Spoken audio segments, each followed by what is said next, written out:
Hey, good morning, friends. We're back on the porch with Little Britches by Ralph Moody. We are in chapter 4 today. It's called My Character House. So let's dig right in. While we were doing our lessons that night, Mother said, "Didn't Fred Altland offer to lend you horses until ours were well again?" It was a few minutes before Father answered, "Yes, ma'am, he did, but what is that one you quote about being neither a borrower nor a lender? Fred's a fine fella, but I don't want to start borrowing from neighbors, and then, too, he'll need all his horses at plowing time when I'll have to have three. Mother said, "I just don't see how we can take out $50 for another horse and more to buy harness for it until we have something to sell." Father didn't say anything except that he talked to Mr. Cash. Mr. Cash was an old horse trader peddler who used to come by our place every couple of weeks. He had an old covered wagon filled with everything from safety pins to rolls of second-hand barbed wire, and he usually had 3 or 4 old horses tied to the tailgate. He came by next Sunday, and Father haggled with him for over an hour. I was out by the wagon when they finally made a deal. Father had looked the different horses over from teeth to hooves. He had both hands in his hip pockets of his overalls and was looking at an old bay mare on the offside. "How much for Grandma?" he asked. Mr. Cash said he had paid $25 for her, but in the end, he let Father have her for $17.50 and threw in a collar and hames with chain traces. When we were leading her to the barn, I noticed that she dragged one forehoof. Father said it was because she had been foundered. Because she walked so slow, Mother named her Nancy Hanks after a famous racehorse. Mother let me wear my overalls and blue shirt to school Monday morning. Grace fiddled along all the way, hunting for some certain kind of cactus. We got in just after the bell rang. Freddie's eye was blacker than mine. His lips were still puffed.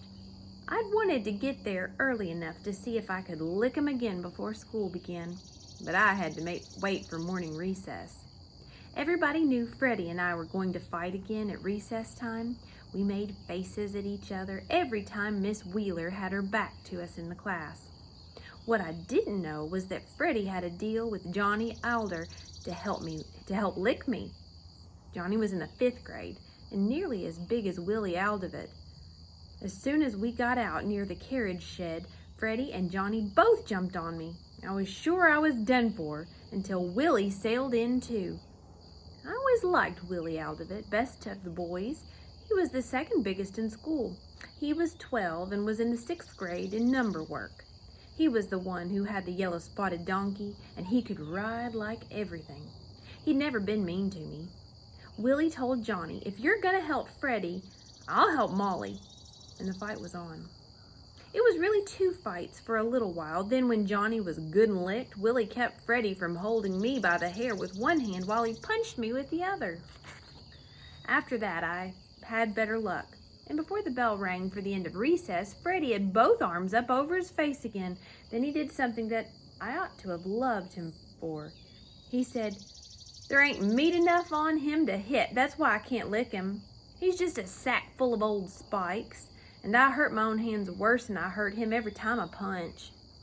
At noon, I ate my lunch with all the rest of the fellas, sitting right between Willie Aldovit and Rudolph Haas. After we finished eating, Willie said, "Come on, Rudy, let's teach Spikes how to really ride that jackass. Nobody will ever write a poem that will sound as good to me as that did." I knew I wasn't going to be Molly anymore, and I'd tried to ride a rhinoceros. And I'd have tried to ride a rhinoceros if they'd said so. They got straps off one of the harness and a piece of good stout cord. After they'd buckled the straps real tight around the donkey, Rudy held him by the ears while Willie put me on and tied my feet together with the cord. He ran it snug between them under the donkey's belly.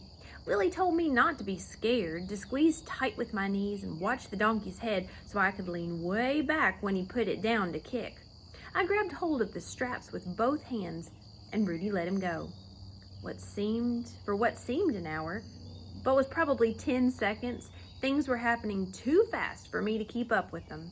I tried to watch his head and lean back every time it went down, but it was bobbing so fast I lost the beat. My head snapped back and forth as though I were tied on with rubber, and I bit my tongue. My head rang so I couldn't even hear Grace yelling she'd come to pick up the pieces when I got killed. But I was still on top when he stopped, and I had fun. After school, Willie let me ride behind him on the donkey as far as our corner, and Grace was so proud of me that she promised not to tell Mother. 3 or 4 days after we got Nancy Hanks, Grace and I came home from school through our west field so I could show her where Bill and Nig had fallen off the trestle. There were 12 or 13 long cross ties in the bottom of the gulch, and I told Grace that Father had said for me to drag them home as soon as we got another horse. I'd been riding Willie's donkey every day and thought I'd be able to handle any horse. I guess I'd made up too many stories before. Grace didn't believe me and told Mother about it the minute we got home. I should have admitted to Mother right then that it was only a story, but I was sure she'd spank me if I did. The more I thought about hauling those ties with Nancy, the more I wanted to do it. And since I was going to get a spanking anyway, I thought I might just as well have the fun of trying. So I swore up and down that Father did tell me. He'd gone to Denver after another load of bricks, and I was sure I could have a cross tie home before he got back. Then he would probably be proud of me so that I wouldn't get spanked at all. Mother had to help me put the collar and hames on Nancy because they were heavy and the collar didn't have any buckle at the top. You had to put it over the head upside down and then turn it around. I never heard Father criticize Mother, and that was the only time I ever heard her criticize him. She put her hands on her hips and buttoned her mouth up tight. Then she said, "I don't know what in the world this ranching has done to your father, insisting that you wear overalls to school and be permitted to behave yourself like a gutter snipe. And now, sending a little 8-year-old boy off to haul logs with a new, untried horse." The cross ties didn't haul as easy as I thought they would.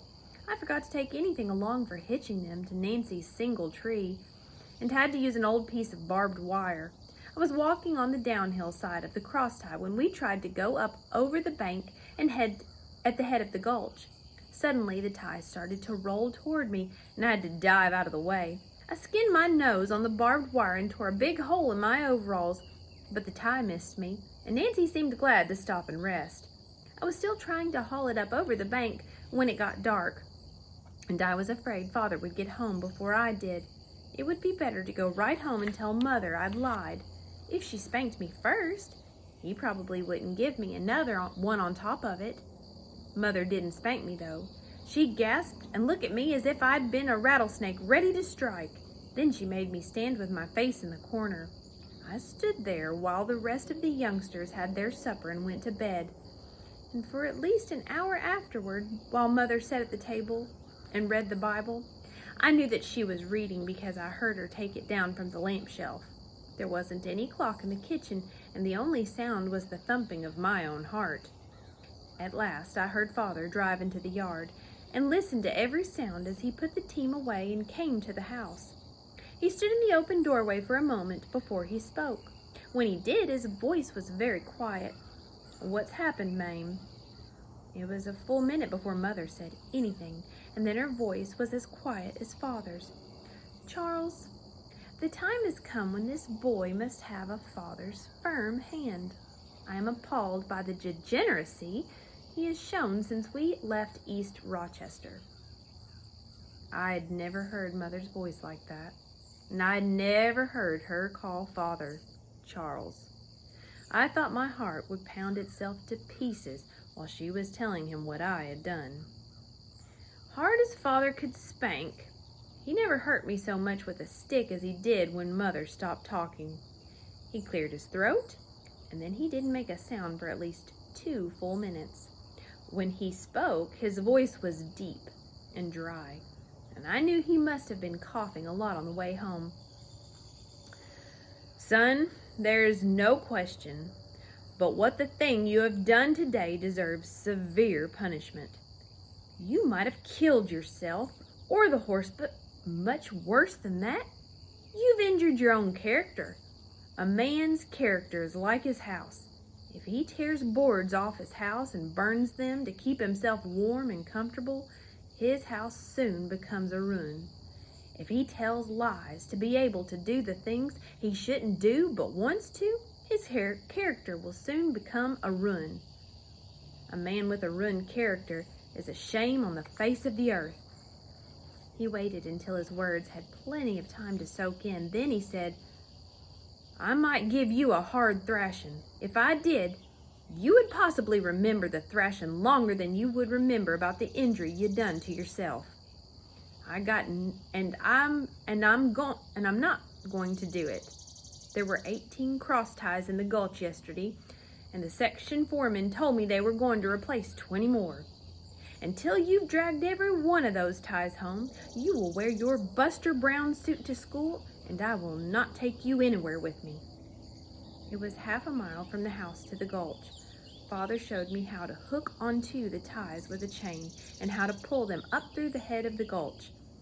By getting up early, I dragged one tie home each morning and 2 after school, with a half dozen on Saturdays. I had the job done in a couple of weeks. It was a tough 2 weeks. I was sure I would become Molly again for wearing the Buster Brown suit to school. I think Grace saved that by telling everybody what a bad boy I was.